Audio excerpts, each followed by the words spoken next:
So subject of COVID-19, the role of yoga in COVID-19. I will enumerate some few points about the COVID.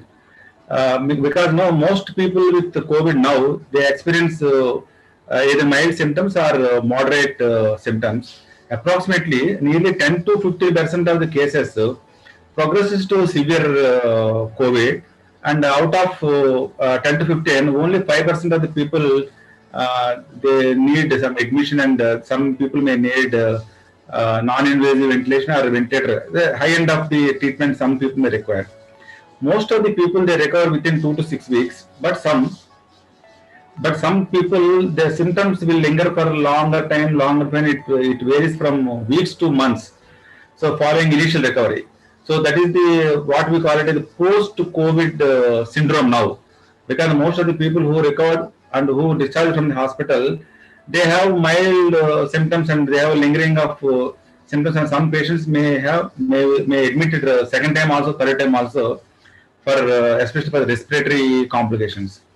One thing you have to note is, even for mild disease also, even the people who recover from the mild disease also, they have some symptoms lingering for longer time. That you have to note. Not only for the moderate or severe illness, even for the mild symptoms also, most of the patients they have some symptoms will persist for long duration of time. One thing happy is the people who are recovered from the COVID, especially following 14 days of infection, they are non-infectious. That is the one thing. Even though the test is positive for second time also, even after 1 month of initial infection, even 1.5 months of initial infection, even if second time COVID test is done, RT-PCR, even if it is positive also, surprisingly they are all non-infectious. That is the one happiest thing what the science knows till now. Especially the most patients they develop medical complications, especially in addition to the physical problems. Majority of the people have there is a disturbance in the psychological health. In addition to the physical health, a lot of people they suffer with psychological health. So what are the psychological symptoms which you encounter following the recovery of the patients is, especially the loss of taste, loss of smell, and even there is a decrease of the hearing, there is a decrease of the vision also, and when people are not able to mingle with the other people in the society, they have some social problems, and easy fatigability. They always feel weakness, and there is memory loss, and there is sleep problems. They are not able to sleep, and they are getting nightmares also, and they are getting chest pain and on and off pains at the other parts of the body, anxiety, depression, even post-traumatic stress symptoms, especially nighttime hallucinations, night terrors, night anger, night fear, even yeah, all these psychological symptoms they are understanding. They will we see a lot of these problems now. So before we understand the psychological problem, most of the people, once they recover from the COVID or once they get the infection of the COVID, majority of people they will undergo lot of stress and lot of anxiety. So what happened during anxiety? Once you feel stress or once you feel anxiety, there is a secretion of adrenaline. Adrenaline is a catecholamine hormone. It activates the body heart rate and other parts of the body. It stimulates the heart rate also. So unless the adrenaline is consumed, unless it is not, if the adrenaline is not being used properly, the person will experience a lot of other symptoms, especially racing of thoughts. Especially because of racing of thought, they are unable to relax and they undergo sleeping difficulties. And because of the adrenaline, because the adrenaline surge, there's a lot of adrenaline in the body. The respiratory rate is also increasing. So the breathing rate is also more. Once the breathing rate is more, the people will feel dizzy and the people will sometimes they faint also. Third thing is because of the increased heart rate, there is always a pounding heart rate sound, tachycardia, and they feel there is racing in the chest. Third thing is because of blood diverted from the stomach into the muscles, there is sinking feeling in the stomach also. Because sometimes they feel hot, but if you see the other parts of the body, they feel they are called they are cold and clammy. It is also because of the diversion of the blood from the one part of the body to the other part of the body. I told you some symptoms of psychological symptoms of the COVID, but what are, you have to know what are the long-term complaints of the people who recover from the COVID-19, especially extreme fatigue. That is the almost to 99% of the people who recovered from the hospital, who undergone a severe illness, they all face this one problem is the extreme fatigue and extreme muscle weakness, and there is always there is a low grade fever also, and there is always there is a change because they are unable to concentrate and they are unable to remember, so there is a poor memory, and there is a change in the mood, especially mood changes. Sometimes they feel frustrated, sometimes they are more anxious and all these things, and they face also sleeping difficulties, headaches, the needles in the needle pains in the arms and legs.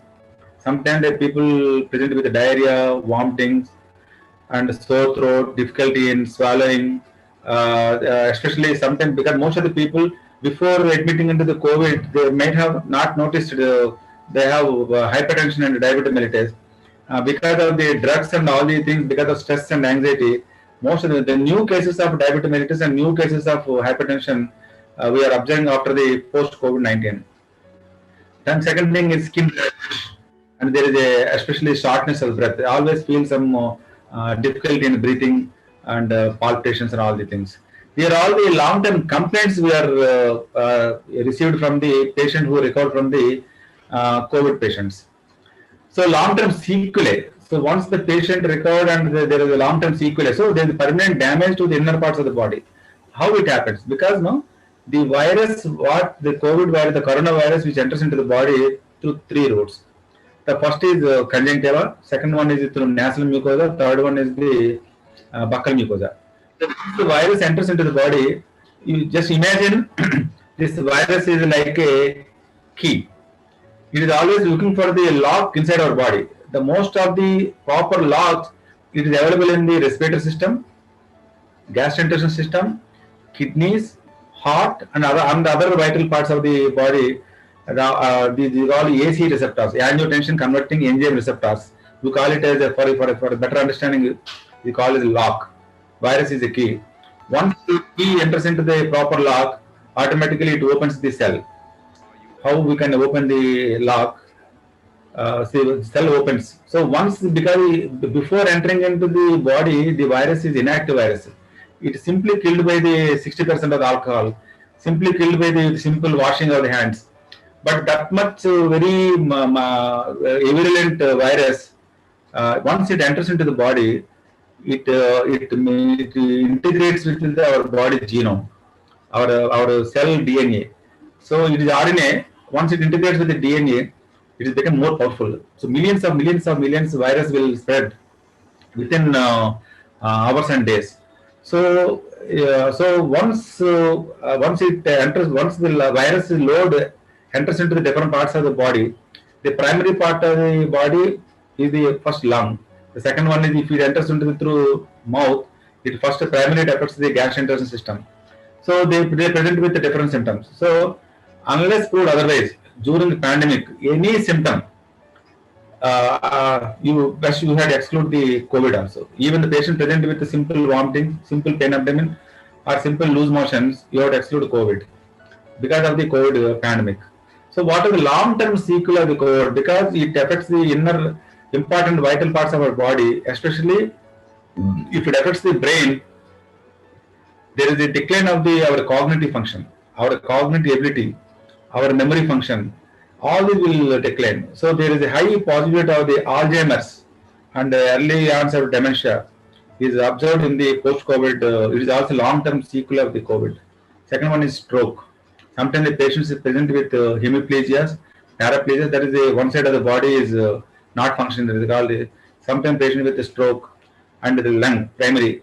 So most of the people who recovered from the COVID, especially following ventilator or following the severe illness, they present with the pulmonary fibrosis. The lungs are getting very rigid. So if you observe, uh, you are hearing my speech and I am observing you. We both are taking breath, isn't it? But without our knowledge, we are taking 18 to 24 breaths in a minute without our knowledge. Even you are not aware of whether you are not aware whether you are taking breath or not. Because once the lungs are fibrotic, so because of the elasticity of the lung is lost. So most of the lung part, 30, 40, 50, 60% of the lung part is replaced with some thick material. So recently, the autopsy done at Bangalore, they observed patient who died from the COVID before the normal weight of the lung is almost 600 grams to 700 grams. But the people who died with COVID, the weight of the lung is almost 2.5 kgs. So the autopsy findings, what they observed, no, there's lot of clots are there, and most of the blood vessels are inflamed. It's becoming red, and the blood is thickened and it is blocking the entire pulmonary vasculature. Once the patient recovered, now the everything is replaced by the fibrous material. Just if you observe, if there is any burn here, even if you do a lot of good management, but you find scar like that. There are lot of scars are developed in the lung part. This is called pulmonary fibrosis. Because of the pulmonary fibrosis, even if the pulmonary fibrosis is not there, because of the because of the ill health and all the things, so there is a reduced pulmonary function also. So once it affects the heart also, the two nodes are there. That is called SCA node and AV node. The main purpose of SCA node and AV node is the heart rhythmic breathing. Lub dub, lub dub, lub dub. The rhythmic breathing is because of the AV node and the SCA node. Because the virus directly affects the SCA node and AV node, it causes arrhythmias. So there is irregular heartbeat. So severe arrhythmias are they observed because the blood vessels supplying to the heart is also the blood is clotting there. So it produces myocardial infarction. Even some patients they directly present with cardiogenic shock, and some patients present with heart failure, even myocarditis. The inflammation of the muscle of the heart, myocardium, it get inflamed. It's called myocarditis. And whatever the venous circulation from the heart, there is a lot of thrombosis. The blood clots are observed in the peripheral blood vessels. Second thing is because the patient who recovered from the hospital, they stayed in hospital for 2 weeks to 3 weeks to 1 month to 1.5 months, 2 months. So there is a disuse atrophy. So that is why all the muscles are shrunken, and you feel as if the patient before admitting, if they weigh about 80 kgs, they become 70 or 65 kgs and looking very thin and very sick. And even the lower part of the muscles, where the bulk muscles are also atrophied, you observe myopathies, even neuropathies, and even especially patient who recovered from the ICU care because of prolonged NG tubes, because of feeding, because of unconscious state and ventilator, they are giving feeding through the nasogastric tubes. So there is a possibility of the dysphagia because the long standing on long sleeping on the beds for a long time, there is impaired gait. Even after recovered, no, they're not able to move in a straight line. So they have impaired gait. There is impaired balance, extreme weakness of the muscles. There is a shoulder pain, neck pain, and a lot of because of the poor joint mobility, the joints are also the mobility of the joints are also reduced. So till now, I mentioned only the problems faced with the COVID. So how to rectify? The medical management, treatment, ICU care, these are all one part of the aspect. The second part is the patient. So what is the role of yoga in the COVID-19? That is the most important part today. I want to discuss. The main function of the yoga is it perfectly maintains the harmony between the mind and the body, between man and the nature, between individual consciousness to the universal consciousness. It also builds the psychophysiological health, and they are strong because the physiological health is improved, the psychological stability of the mind strength is also improved. There is the emotional harmony, and you can also maintain the daily stress and its consequences. You can reduce the stress also. The third thing is the yoga. It increases the immunity, and also it increases the even the salivary beta defensive 2. There is a small hormone. It is released in the salivary, especially for the elderly people. So it reduces the growth of the viruses in the saliva itself. So that is the advantage of yoga. The other thing is it promotes the physical well-being. It improves the muscle strength. It improves the postural stability. It improves the balance. It reduces the fatigue, and it reduces the risk of falls on the roads or down. Enhances the positive moods, and it decreases the anxiety, decreases the depression, and also it is I told you it is an immunomodulator. So thereby reducing the chances of the respiratory infections. The third thing is the yoga also improves the quality of the sleep, and it also enhances the cognitive function of the brain, the memory function of the brain. So I want to discuss one by one. For example, you can there are the different case scenarios. One case scenario is the patient they are asymptomatic, and because one of the family members have COVID symptoms, and testing was done for entire family. Testing was positive for the two-thirds of the family, for example. So one patient is a sick patient with symptoms, the other is asymptomatic but COVID positive. The sick patient with COVID patient, they have to undergo some, they have to follow some guidelines. Asymptomatic patient with COVID positive, they have to undergo some guidelines. So the total meditative process, yoga, asanas, everything, even pranayamas, he can do. But the vigorous pranayamas, sometimes the virus which are there in the nasal area, it goes to the lung because of the deep inhalation of the breathing. So what we suggested is meditation and slow breathing. Anulom Vilom pranayama, yes, we are recommending in especially for the asymptomatic COVID positive patients. So especially patient without any acute respiratory distress, but he has other symptoms like cough, cold, fever, but without any breathlessness. So in these cases, they have the first strong thing is meditation.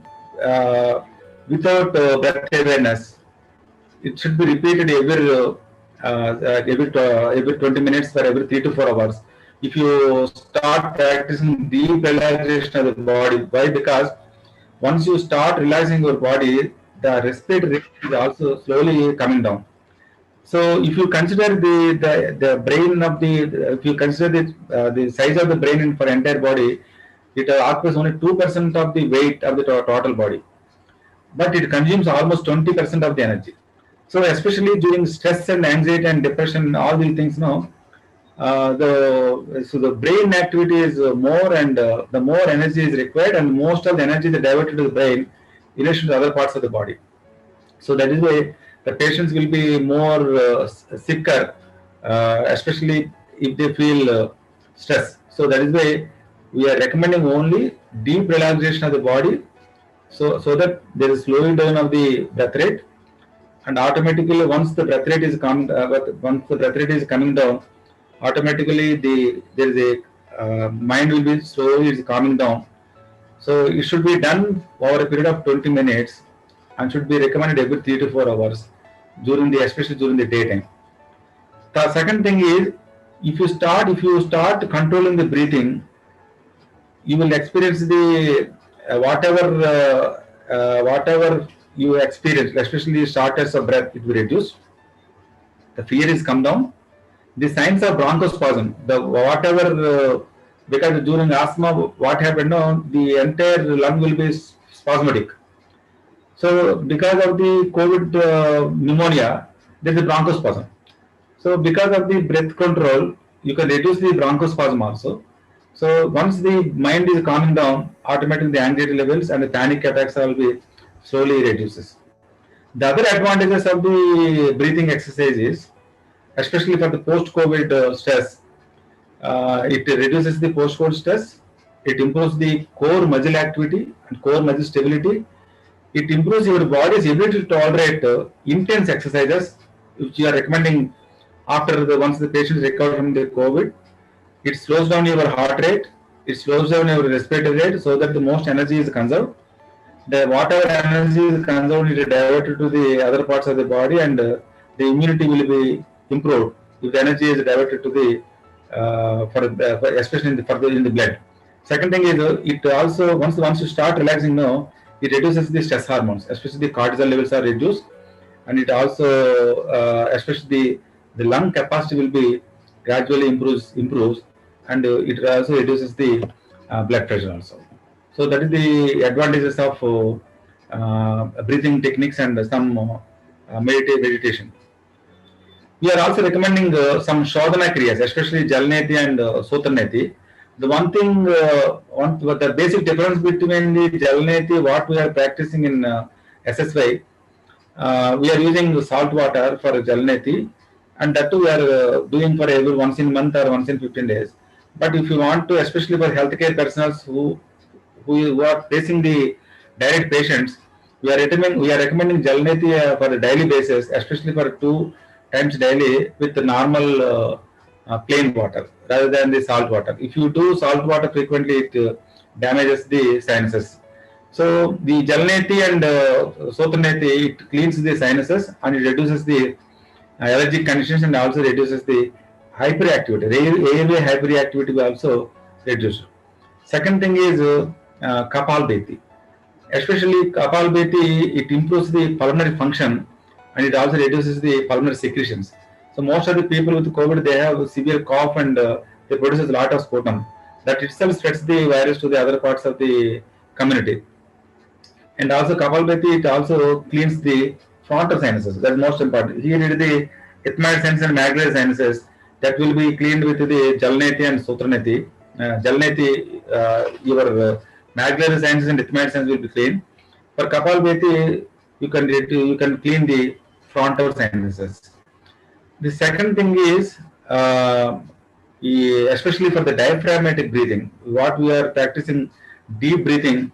One thing you have to observe is normal breathing. We are not aware of the normal breathing because without our conscious level, we are breathing slowly without any efforts. But even for that small effort also, 80% of the breathing is because of the only diaphragms. The rest of the 20% of the breathing is because of the intercostal muscles. Whatever the muscles which are there in the ribs, these are intercostal muscles. It's really only 20%, but diaphragm role is almost 80%. So if you strengthen the intercostal muscles, if you strengthen the diaphragm, automatically you can tolerate mild to moderate respiratory infection. Even the patient's recovery rate is also, if you have strong diaphragm and strong intercostal muscles, so they can tolerate more shortness of the breath. So if you start improving the diaphragmatic breathing, so once you start improving the strength of the diaphragm and important muscles of the intercostal muscles, so automatically the ventilation of the lung will be improved. One thing is, though we have 3 lobes on the right side and 2 lobes on the left side, but we are utilizing only 25% of the lung volume only for the survival. 75% of the lung we are not utilizing because no, once we start practicing pranayama, we are pushing the diaphragm down. We are allowing the lung to expand. So ventilation will happen. More oxygen will be whatever oxygen which are inhaling through the mouth and through nose. It enters deep into the lungs. The finest part of the lung is called alveoli, where the gas exchange will happen. So once you start inhaling the oxygen, it goes up to the alveoli. Whatever blood coming from the heart, so then the exchange is there. So whatever carbon dioxide is there, we are exhalating out. So whatever inhaling, all is happening at the alveolar area. So the exchange of the ventilation and perfusion. So ventilation part and perfusion part, the blood exchange, it will happen at the alveolar area. So for normal breathing, we are utilizing only 25% of the alveoli. Once you start diaphragmatic breathing or pranayama, where you expand the lung up to a large extent, and you are holding breath for some time, and we are exhaling for the, we are exhaling. So inhalation for count of 4 to 5, and holding for 4 to 5 seconds, and again exhalation for the six count of six. So we are inhaling oxygen and we are exhaling more amount of the carbon dioxide because the exhalation is more passive, inhalation is more active. We have to push the diaphragm. We have to involve the intercostal muscles. This is the active process. But exhalation is a passive process. Just simply we are relaxing the diaphragm. So the whatever energy we utilizing during inhalation, the more the energy is required during the inhalation part rather than the exhalation part. Inhalation is the active part and exhalation is the passive part. So this type of gas exchange and oxygenation will happen only if you do pranayama on a regular basis. One thing you remember, there is only 21% of oxygen in the atmosphere. We are surviving only with 21% of oxygen. If you inhale 21% oxygen, our saturation will be 100%. So especially during COVID time, we are recommending everybody in the house you should have a pulse oximeter. Why? Because whether the saturation, our pulse oximeter showing our saturation, oxygen saturation above 95% or not with our atmospheric oxygen. Once the patient saturation levels drop down to below 94, then the patients will develop shortness of the breath. Slowly, the saturation drops to 80. The patient will admit in the hospital and they will undergo ventilation treatment also. So second thing is pranayama, especially pranayama, Brahmari pranayama, and Ujjayi pranayama, Nadi Doshana pranayama. All these pranayama, it reduces the sympathetic activity of the body and it stimulates the parasympathetic activity. Parasympathetic means it stimulates the vagal nerve. So automatically, once the parasympathetic activity is stimulated with this Brahmari pranayama, it decreases the stress and anxiety. Second thing is the Ujjayi pranayama, it increases the oxygen saturation in the body. Second thing is the most beauty of the Brahmari is just you observe while doing Brahmari, just we are partially closing the nostrils. We are partially closing the nostrils. So whatever Om you are chanting, the vibrations will spread to the inner core of the brain and it stimulates all pathways of the brain. Second thing is it increases the nitric acid levels in the brain. The beauty of the nitric acid is you heard about the ventilator where we use only oxygen and air. But the second advancement of the ventilation is nitric oxide ventilation because it is a powerful anti-inflammatory and it is a powerful vasodilator. So especially COVID severe cases, but the treatment is very, very costly.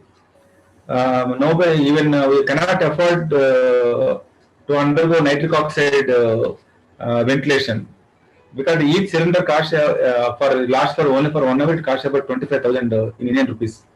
So, but with the Brahmari, it increases the nitric oxide levels so that it improves the blood flow to the entire ciliary epithelium, and it has powerful anti-inflammatory action, and it also thins the blood. So that is the beauty of the Brahmari. Second thing is we are all facing one problem.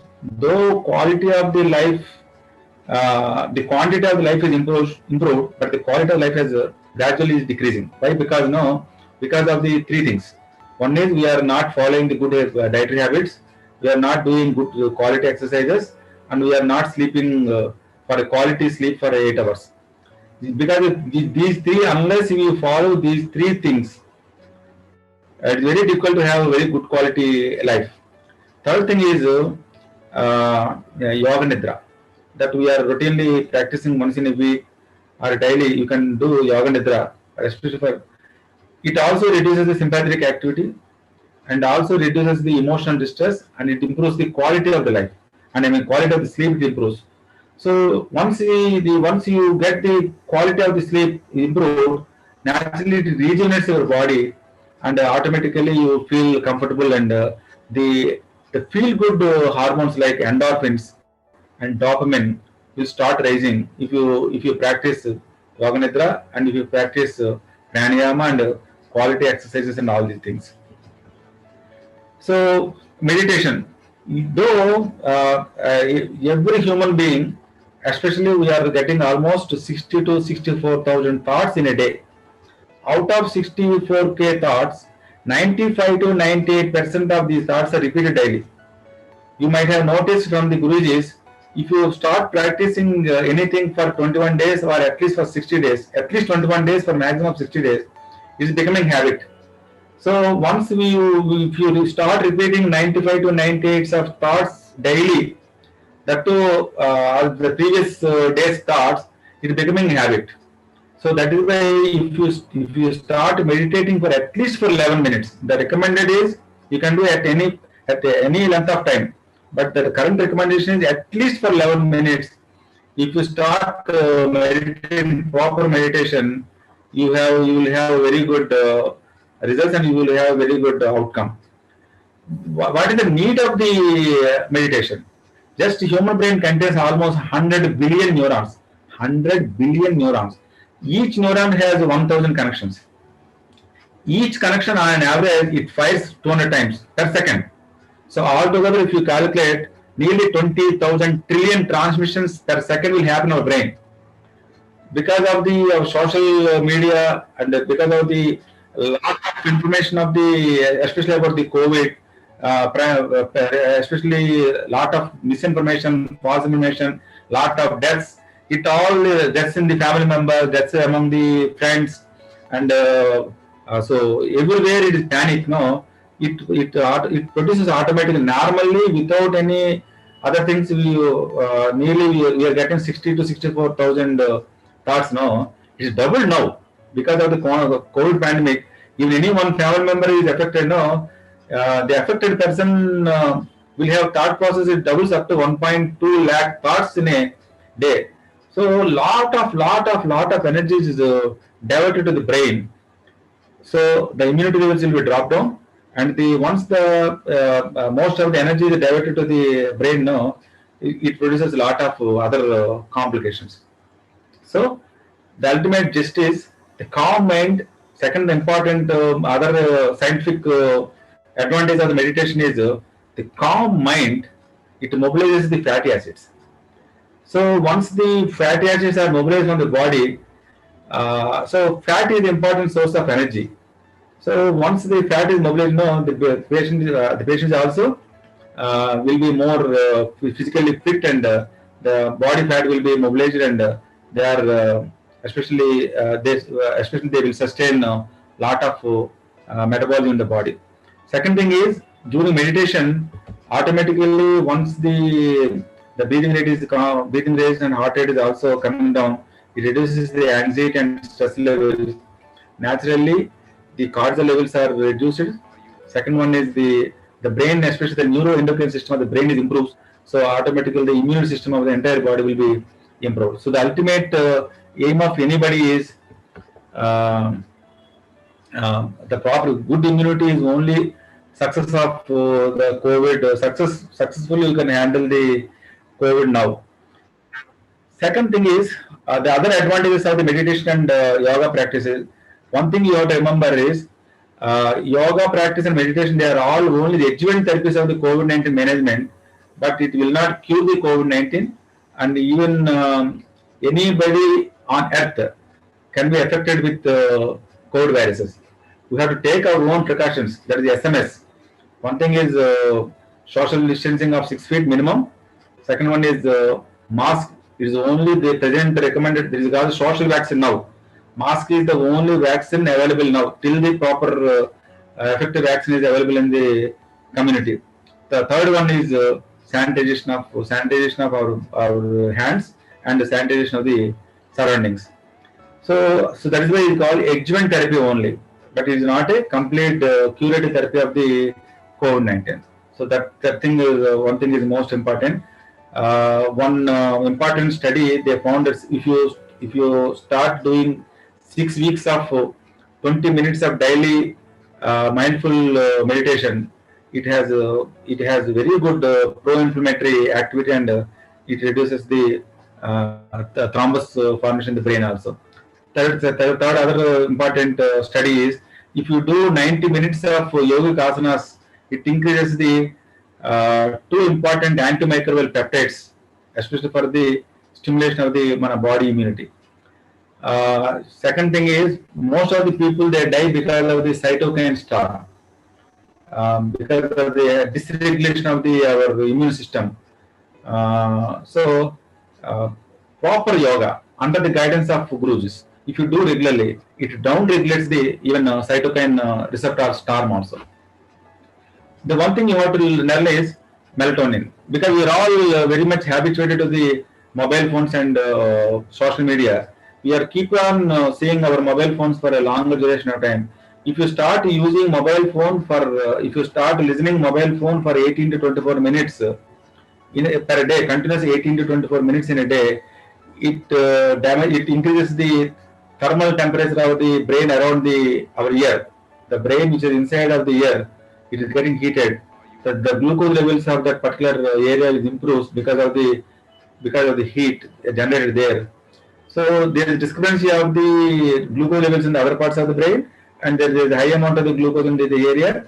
The brain here is cool, the brain here is hot. So there is a discrepancy in the temperature, the discrepancy in the glucose level. That itself causes the change of the neurons. That will provoke the development of the tumor, acoustic neuroma in the future. Second thing is, once the blue light falls on our retina, it reduces the melatonin levels. The melatonin is a hormone responsible for the good sleep. So that is why the rest of the developed countries already they lost 2 hours in a day. In India, already they have lost 1 hour on a daily basis. Even if you lost 1 hour today, you cannot compensate next day by sleeping extra 1 hour. No, whatever depth of sleep that is called sleep depth, whatever the sleep depth, here it will mount on days together, and it will harm your body and immune system. So the other important physiological impact of the melatonin is it has good anti-inflammatory action, it has antiviral activity, it has good antioxidant activities, and it is anti-infectious, and it has immune enhancing actions are there. So in addition to the good sleep. Second thing is, at the cellular level, at the microscopic cellular level, this melatonin works on the mitochondria. The mitochondria are they are energy engines. So more mitochondria, more energy engines. So more energy engines, more combustion. So more fat utilization. So more health. So because of that, 8 hours of good sleep is most important for anybody on the earth. So with this, I want to conclude my session on the role of yoga in COVID. Whatever doubts you have, I will try to handle. Uh, Thank you, Rajesh. First, we should all put our hands together and wholeheartedly give big applause to Dr. Venkateshwarji. And I not just clapping. Actually, I want to fold my hands and give my pranams to him, even though it is a virtual, a meeting. But amazing. I don't think any other doctor can,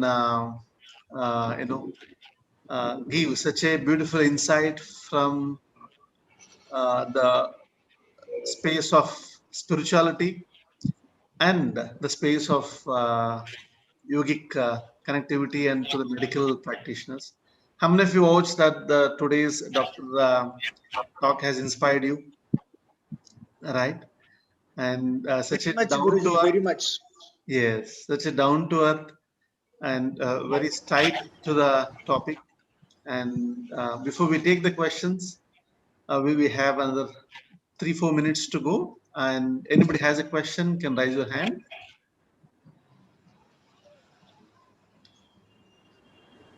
If you raise a hand, I will let the questions be short and straight to the point. A Murli warrior. Yes, go ahead.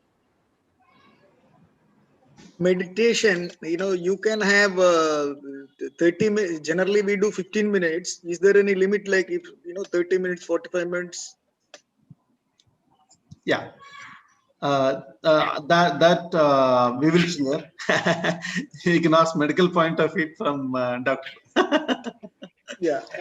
You can do any length of time. It is not a problem. Really, if you do it for a longer time, it is a very boon to you. Because even for persons like most of the people know, they are unable to do meditation for at least 11 minutes. So that is why we are recommending at least for 11 minutes. because we cannot calm down our mind for 11 minutes is very difficult. Yeah. If you are really practicing more than 11 minutes, it is a wonder. The other point just I want to highlight all of you is, can anybody tell what is the highest, longest meditative time in our lifetime? How many hours we can do meditation? Days, weeks, months?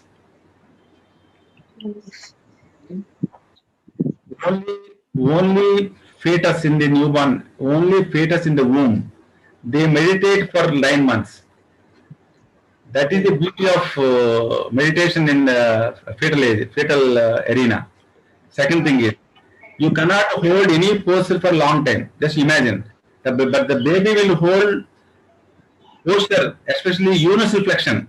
The baby keeps all their limbs, all joints in a flexion position, like flexion position. Even if you observe any fetus in if you imagine any fetus in the womb, the baby will be in a flexion posture, isn't it? But that took several months. Even no yoga teacher or no yogic can practice that much long time in the womb. So that is so whatever the baby. Third thing is, first thing is baby has long yogic posture. Second is the baby meditating for several months. Third one is breath control. Inside the womb, the baby is not breathing. The breathing will happen through the umbilicus at the placenta area. So imagine the umbilicus is like a ventilator settings, and placenta like a ventilator, and the baby is like so holding the breath. So long breath hold for 9 months, long meditatives for 9 months. Wow. Third thing is long posture in the 9 months. But once we come out from the womb, no, we are unable to do even small 11 minutes of meditation, even 2-3 minutes of, even 20 minutes of yoga and breathing exercise for minimum 20 to 30 minutes. That is why biologically, all human beings, they live for 120 years. All human beings, they are supposed to live for 120 years. How? It is all because of our genomes, our genes, the chromosomes. The ends of the chromosomes contains centromere, telomere. Centromere is the center of the chromosome. The ends of the chromosome is called telomere. The size of the telomere is the age of the individual. Long telomere, long age. Short telomere, short age. So everybody now start thinking whether I have long telomere or short telomere, isn't it? How can we improve? Isn't it? Naturally, you will get that question in your mind. So how can you improve? You cannot test because it is chromosomal analysis. You cannot test each individual. So how can we improve? Only 3. So first thing is good dietary habits. That we are recommending our SSY. What we call it as Amrutahar. Whatever food we are recommending in SSY is Amrutahar.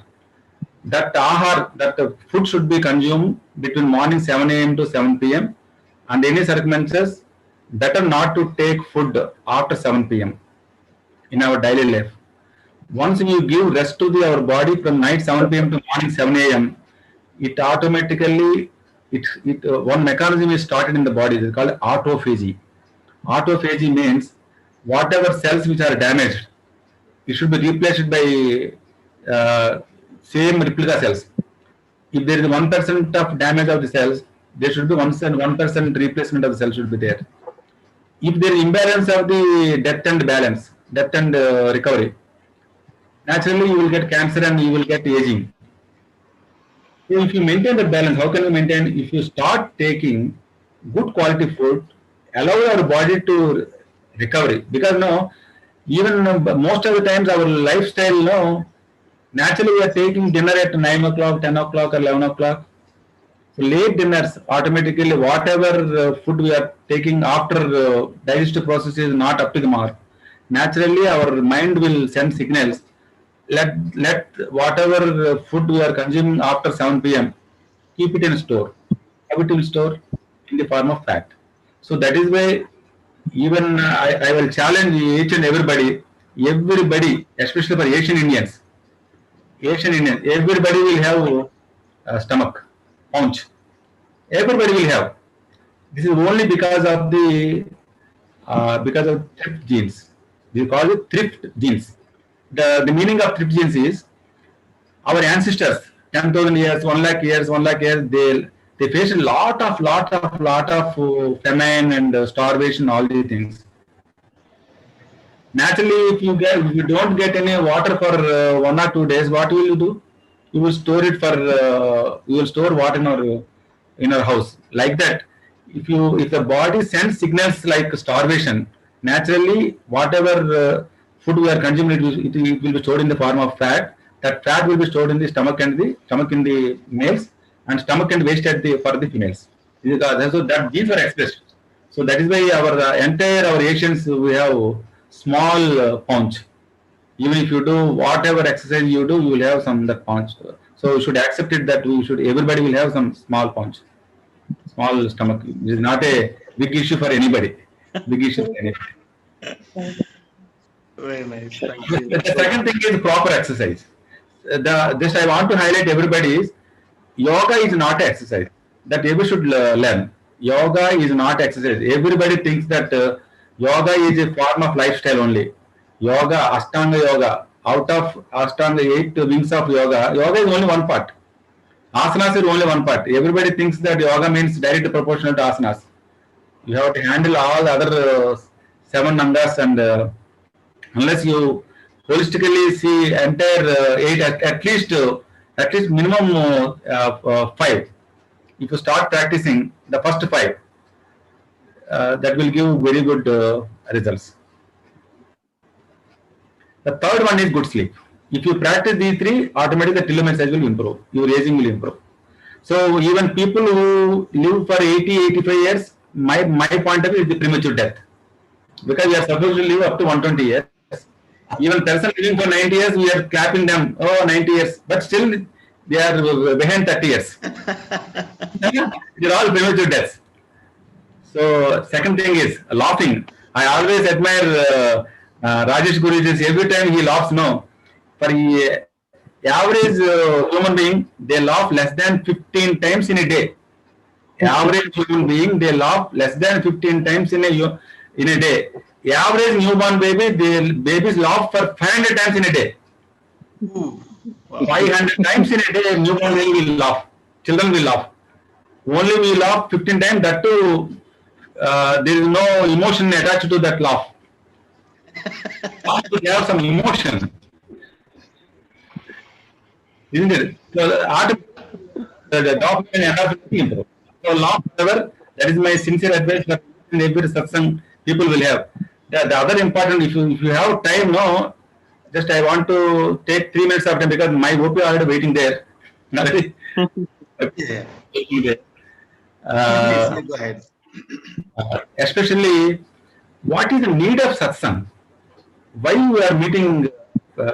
Because of the corona, we are not able to meet physically. Why we need satsangs? Can anybody?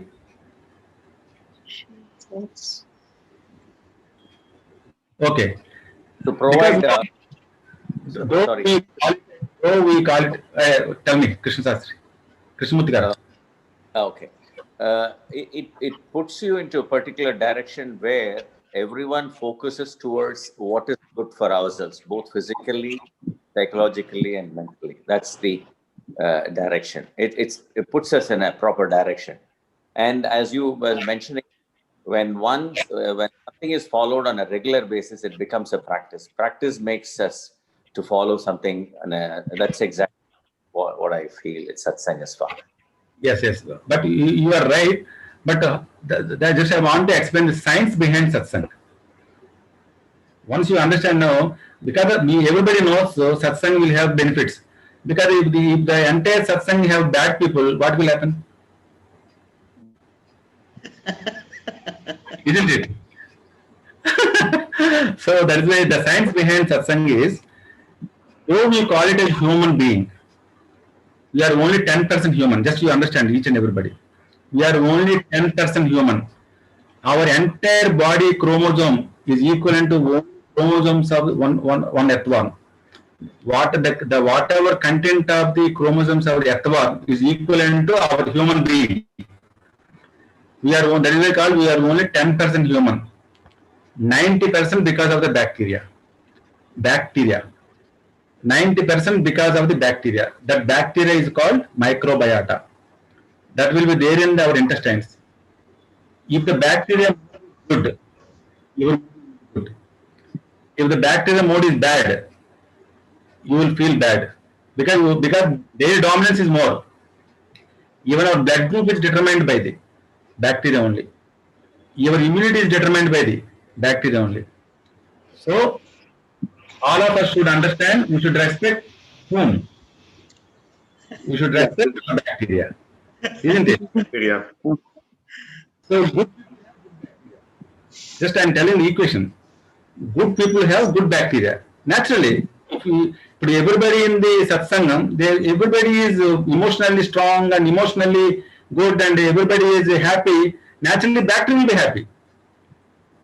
So that is why if you have any physical meeting now, bacteria from the Shakuntala madam will go to the other person, the bacteria from the Rajesh Guruji will go to Murali Garu. Like that, one bacterial population, because they always search for the good people. So that is the beauty of satsang. That is why we put our, especially if somebody whom we admire, naturally we will bow and we will touch their feet. Why? Because the feet contains whatever the dust they have. It contains millions of the bacteria, good bacteria. That will pass on to our bodies. So that is why good satsangam will have good people, and good people have good bacteria. That is why we all will have very good mood and we all feel happy every day. That is why if you start satsang in the mornings, if you start practicing yoga, meditation and pranayama in the morning, and if you start speaking to good people, naturally the day will be smooth and very happy because the bacteria feel happy. So that is why my sincere advice is always keep your bacteria intact, respect them, and you give feed to them. So next question will happen: how can we keep our bacteria safe? How can we keep our bacteria happy?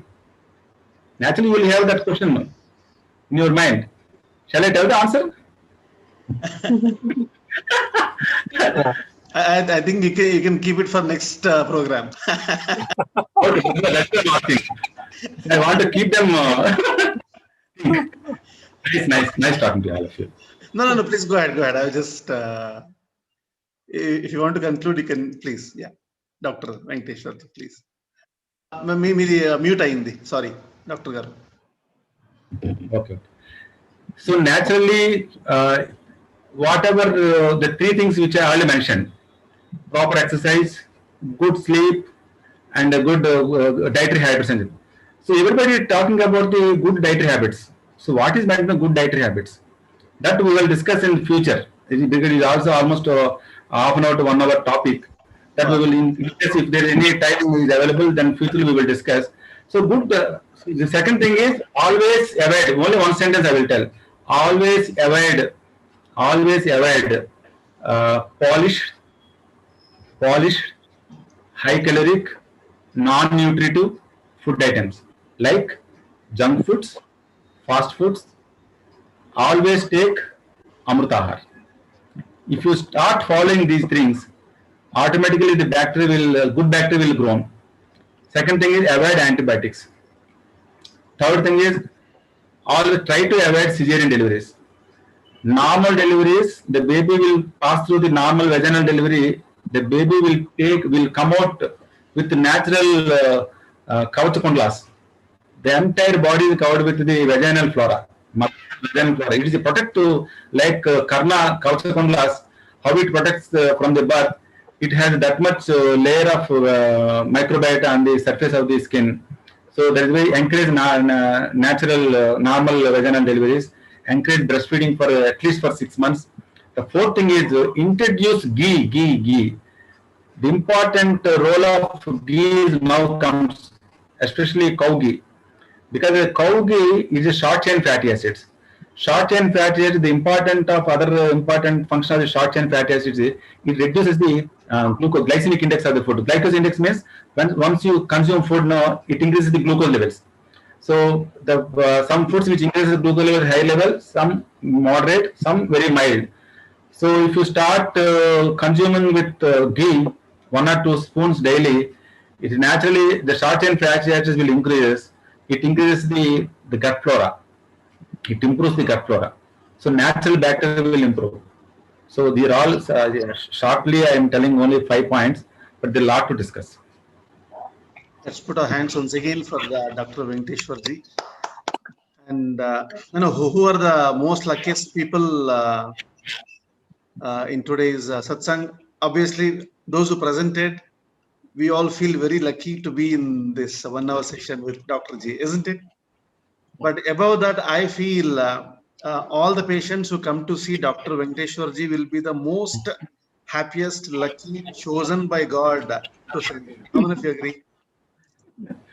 And being a doctor profession, he is giving what the nature laws and what exactly the Prakriti really wants a human being to know and then make a lifestyle with it. So how many of you will agree for a next one more satsang with doctor? Will request. That's quite interesting. And I'll check with him. He's very busy and occupied in his regular activities. So I would like to invite, request Suresh ji, please, to do the Jai work. Gurudev, everyone. Jai Gurudev, Dr. Venkateshwar Rao. Fantastic session, Doctor. I don't think anybody had explained so beautifully the significance of satsang as you did just a while ago, Doctor. Thank you very much for that. I'll remember this forever. Right, as to why satsangs are so important. I think you beautifully summed it up. And the other thing was the longest meditation. You said that the child inside the womb of the mother is in the longest meditative state, 9 months. That is another revelation for me this morning. But again, there's been so much of talk about COVID in the last close to a year now since COVID hit the world. There's been so much of concern, but the explanation that you gave about COVID, how it enters the body, how it impacts the various organs, etc., was beautiful. And thank you very much for that. But again, the relevance of yoga, the relevance of pranayam, the relevance of meditation was very well explained, Doctor. And look forward to another session from you very soon. Thank you very much on behalf of the SFI family. Thank you. Thank you. Thank you very much.